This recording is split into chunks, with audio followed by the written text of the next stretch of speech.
নমস্কার, আপনারা দেখছেন জেলা বার্তা। আপনাদের সঙ্গে আমি সুমন্ত। বিস্তারিত খবরে যাওয়ার আগে প্রথমে দেখে নেব জেলা বার্তার বিশেষ কিছু অংশ এক নজরে। তারাপীঠে পুজো দিতে এসে কর্মী সভায় যোগ বিজেপি নেতা শ্রমিক ভট্টাচার্যের। তাপস পালের বক্তব্যের জেরে মোহাম্মদবাজারে বিক্ষোভ দেখালো সিপিএম। রাস্তা সারাইয়ের দাবিতে রাস্তা অবরোধ করে বিক্ষোভ সাঁইথিয়ায়। একটু বৃষ্টিতে ভেঙে পড়েছে সিউড়ি শহরের নিকাশি ব্যবস্থা, নাজেহাল শহরবাসী।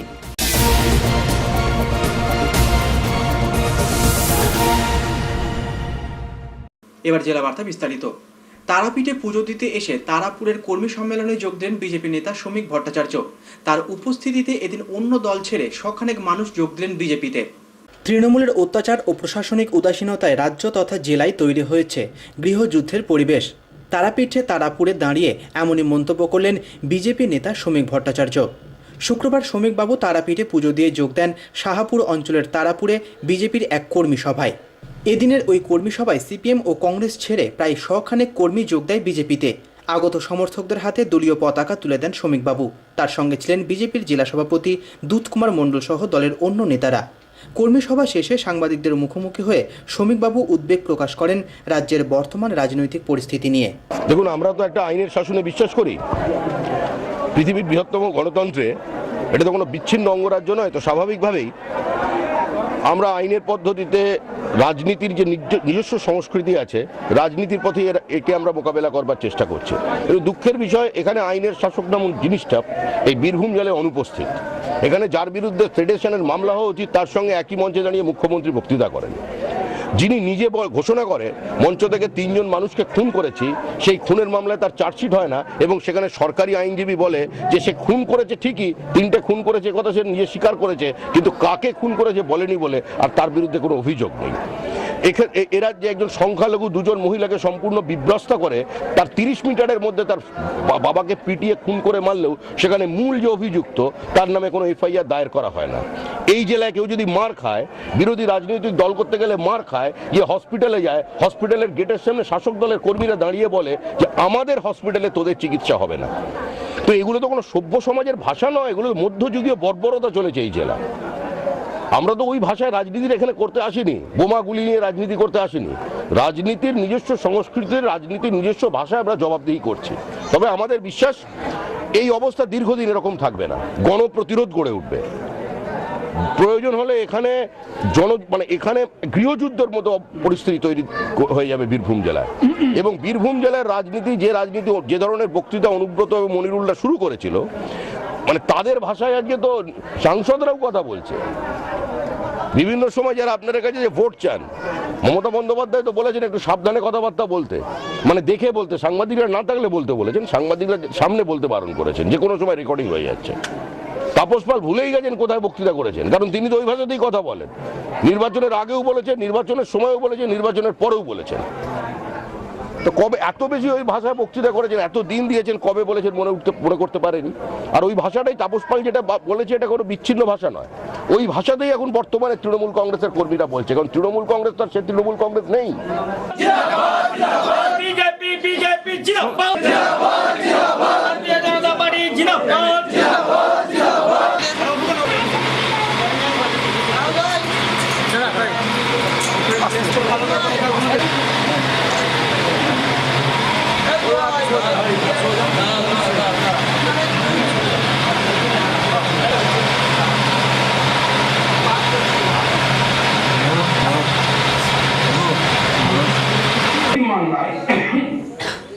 সিপিএম সমাপ্ত হয়ে গেছে, কোনোদিন আর ঘুরে দাঁড়াতে পারে না।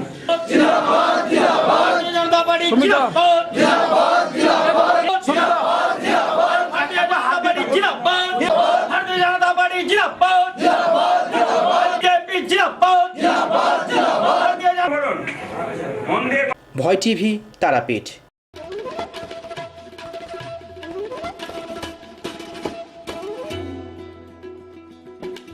তৃণমূল সাংসদ তাপস পালের কুরুচিকর বক্তব্য ও হুমকির প্রতিবাদে মোহাম্মদবাজারে বিক্ষোভ দেখালো সিপিএম। তাপস পালের কদর্য বক্তব্য ও বিরোধীদের হুমকির প্রতিবাদে মুখর বিভিন্ন সংগঠন থেকে সাধারণ মানুষ সকলেই। প্রতিবাদে সরব রাজনৈতিক দলগুলিও। বৃহস্পতিবার মোহাম্মদবাজারে আন্দোলনে সামিল হয় সিপিএমের কর্মী সমর্থকরা। সিপিএম নেতা রামচন্দ্র ডোম ও ধীরেন লেটের নেতৃত্বে সিপিএম কর্মীরা বিক্ষোভ কর্মসূচি পালন করে মোহাম্মদবাজার এলাকায়। একই সঙ্গে দাবি জানানো হয় তাপসবাবুর গ্রেপ্তারের।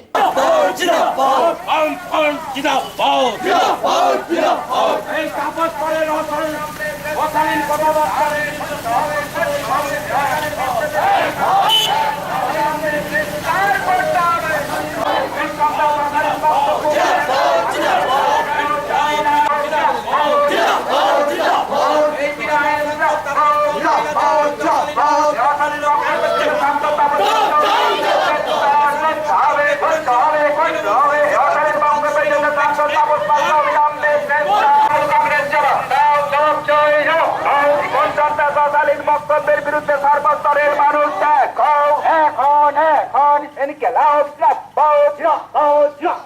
সিপিআইএম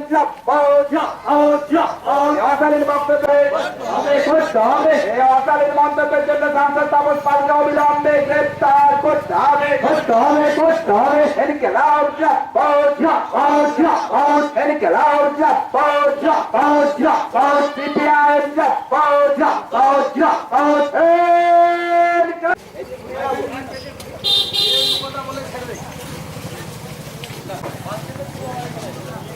পেলাম আমরা মনে করি এইটা তৃণমূল কংগ্রেসের ঘোষিত কর্মসূচি।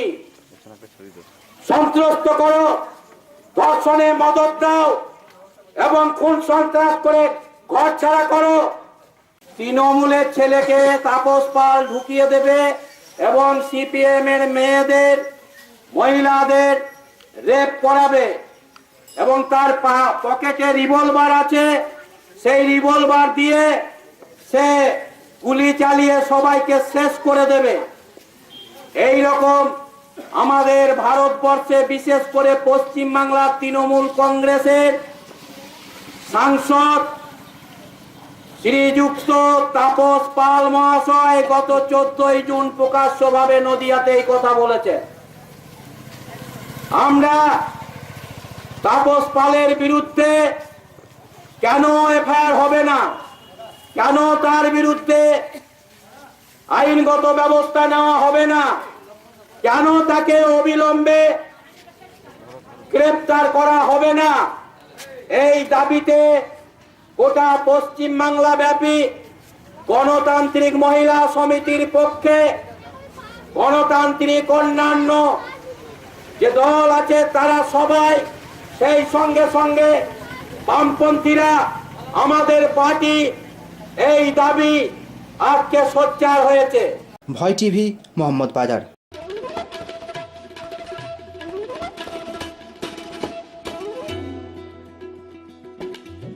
রাস্তা সারের দাবি ও অবৈধ বালি পাচারের প্রতিবাদে সিউড়ি সাঁইথিয়া রাস্তা অবরোধ করে বিক্ষোভ দেখালো সাঁইথিয়া শহরের বাসিন্দারা। ফি বর্ষাতে চলাচলের অযোগ্য হয়ে পড়ে সিউড়ি সাঁইথিয়া রাজ্য সড়ক।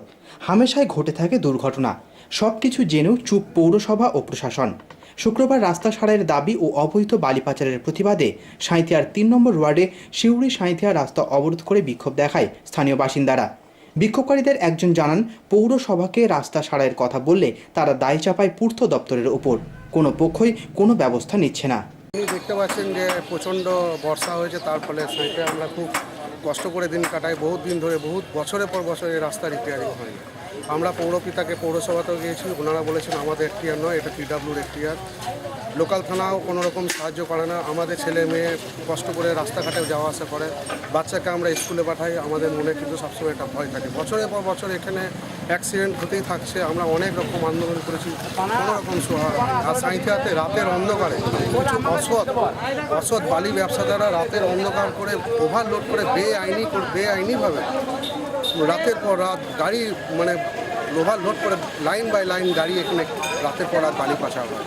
তার জন্য লোকাল থানা, প্রশাসন সবই জানে ব্যাপারটা, মুখে কুলুক। লোকাল থানা কোনো রকম কোনো সহযোগিতা করে না। আমরা সাঁইথিয়ার পাবলিক হয়ে, সাঁইথিয়ার বাসিন্দা হয়ে আমি মিডিয়া ভাই বন্ধুদেরকে অনুরোধ করব, এটা আপনি তুলে ধরুন। সাঁইথিয়ায় আমরা প্রতি মুহূর্তে আমরা বিপদ নিয়ে আমরা জীবন কাটাচ্ছি।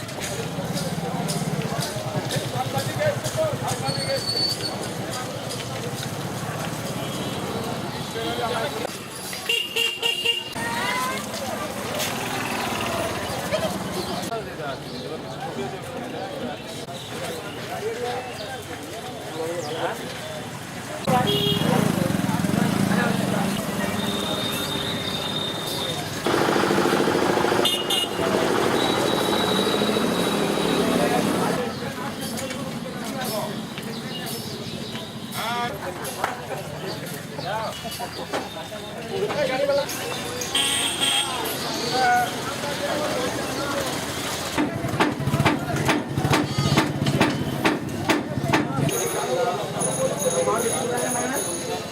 টিভি, সাঁইথিয়া।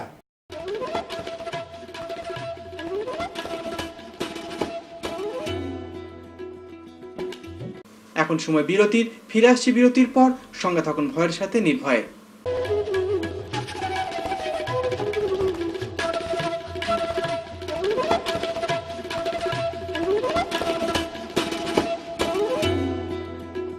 সব জ্যোতিষী বারবার, শ্রী দেবাচার্য একবার। চেম্বার।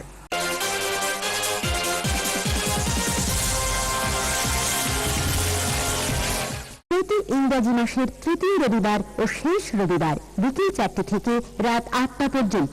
বুকিং 9434317391 ও 9163667741। এছাড়া বসেন মালদা, বহরমপুর, কৃষ্ণনগর, শান্তিপুর, বনগাঁ, শিলিগুড়ি, হলদিয়া ও কলকাতা বইবাজার।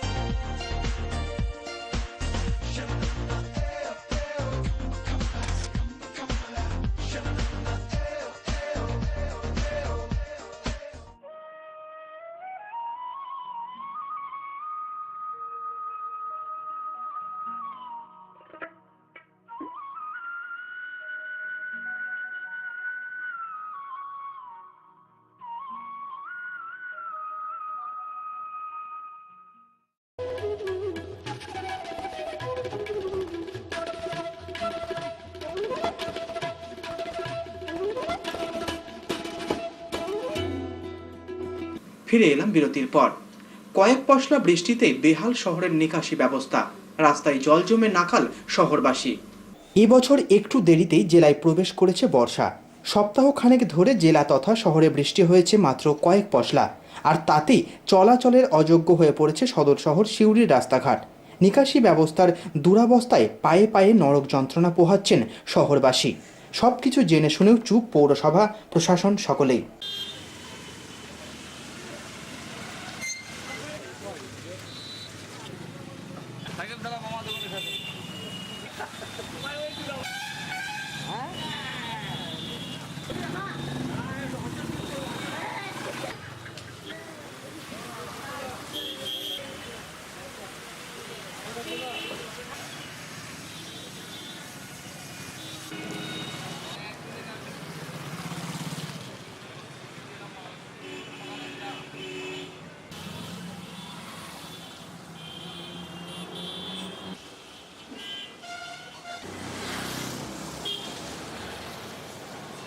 ভয় টিভি, সিউড়ি।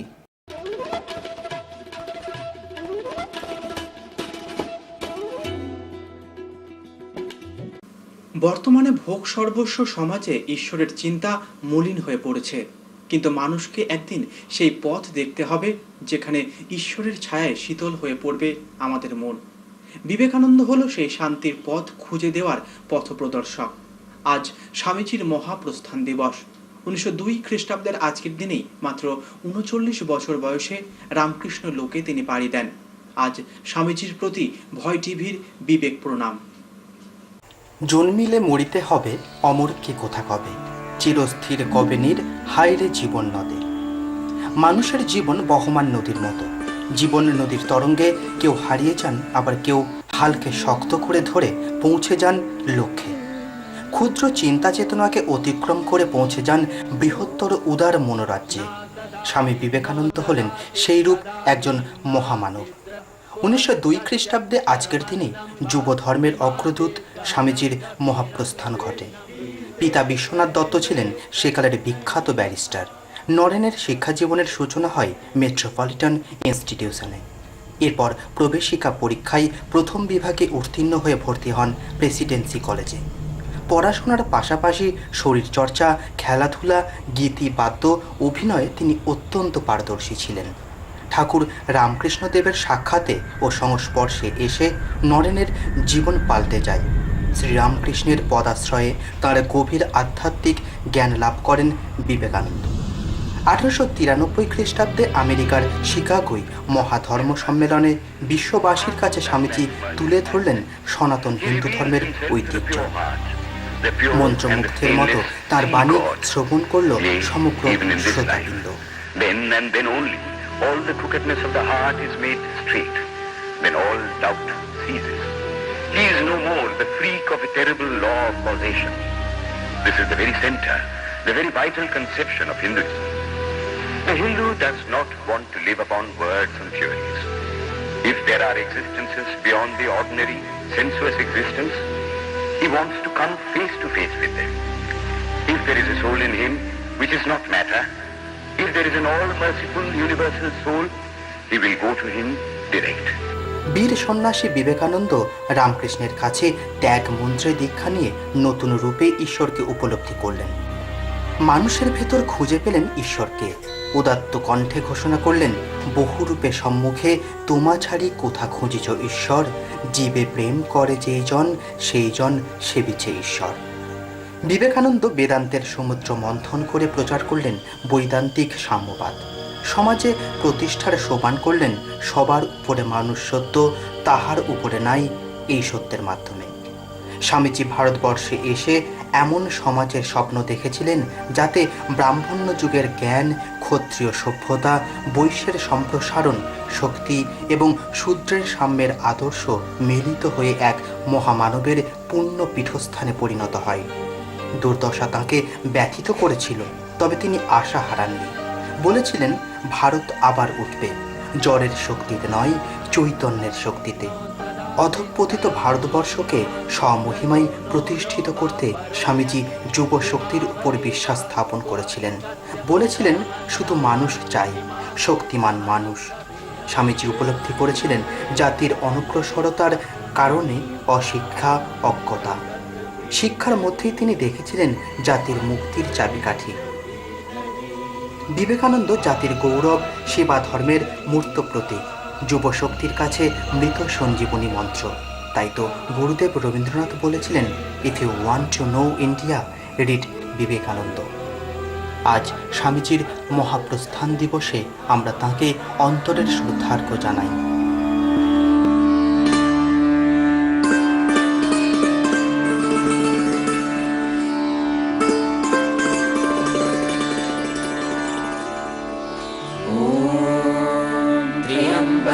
यजामहे सुगन्धिं पुष्टिवर्धनम् उर्वारुकमिव बन्धनान् मृत्योर्मुक्षीयमामृतात्। ভয় টিভি, শিউড়ি।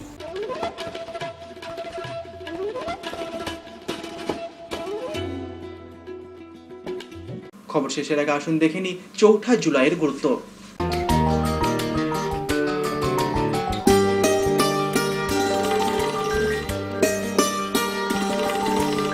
4 জুলাই 1817 খ্রিস্টাব্দে নদিয়া জেলার বিল্লগ্রামে রসতরঙ্গিনী ও বাসব দত্তা নামে দুটি কাব্যগ্রন্থের লেখক মদন মোহন তর্কালঙ্কারের জন্ম হয় আজকের দিনে। পরবর্তী জীবনে তিনি জজ পণ্ডিত ও আরও পরে ডেপুটি ম্যাজিস্ট্রেট হন। 1831 খ্রিস্টাব্দে লেখক ও পণ্ডিত রামগতি ন্যায়রত্নের জন্ম হয় হুগলির ইলছোবা গ্রামে আজকের দিনে। কবি নবীনচন্দ্র মুখোপাধ্যায়ের জন্ম হয় 1853 খ্রিস্টাব্দের আজকের দিনে। 1902 খ্রিস্টাব্দে স্বামী বিবেকানন্দের জীবনাবসান ঘটে 4 জুলাই। প্রকৃত নাম নরেন্দ্রনাথ দত্ত। ব্যঙ্গ লেখক কালীপ্রসন্ন কাব্য বিশারদের প্রয়াণ হয় 1907 খ্রিস্টাব্দে। বিখ্যাত আলিবাবা নাটকের রচয়িতা ক্ষীরোদ প্রসাদ বিদ্যাবিনোদের প্রয়াণ হয় 4 জুলাই 1927 খ্রিস্টাব্দে। 1971 খ্রিস্টাব্দে আজকের দিনেই মিস্টার ইন্টারন্যাশনাল পুরস্কার প্রাপক ভারতীয় পুরুষ মডেল আরিয়ান বৈদ্যর জন্ম হয়।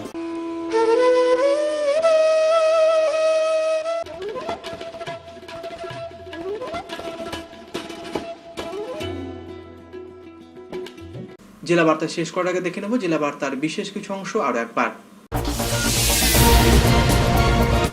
তারাপীঠে পুজো দিতে এসে কর্মী সভায় যোগ বিজেপি নেতা শ্রমিক ভট্টাচার্যের। তাপস পালের বক্তব্যের জেরে মোহাম্মদবাজারে বিক্ষোভ দেখালো সিপিএম। রাস্তা সারাইয়ের দাবিতে রাস্তা অবরোধ করে বিক্ষোভ সাঁইথিয়ায়। একটু বৃষ্টিতে ভেঙে পড়েছে সিউড়ি শহরের নিকাশি ব্যবস্থা, নাজেহাল শহরবাসী।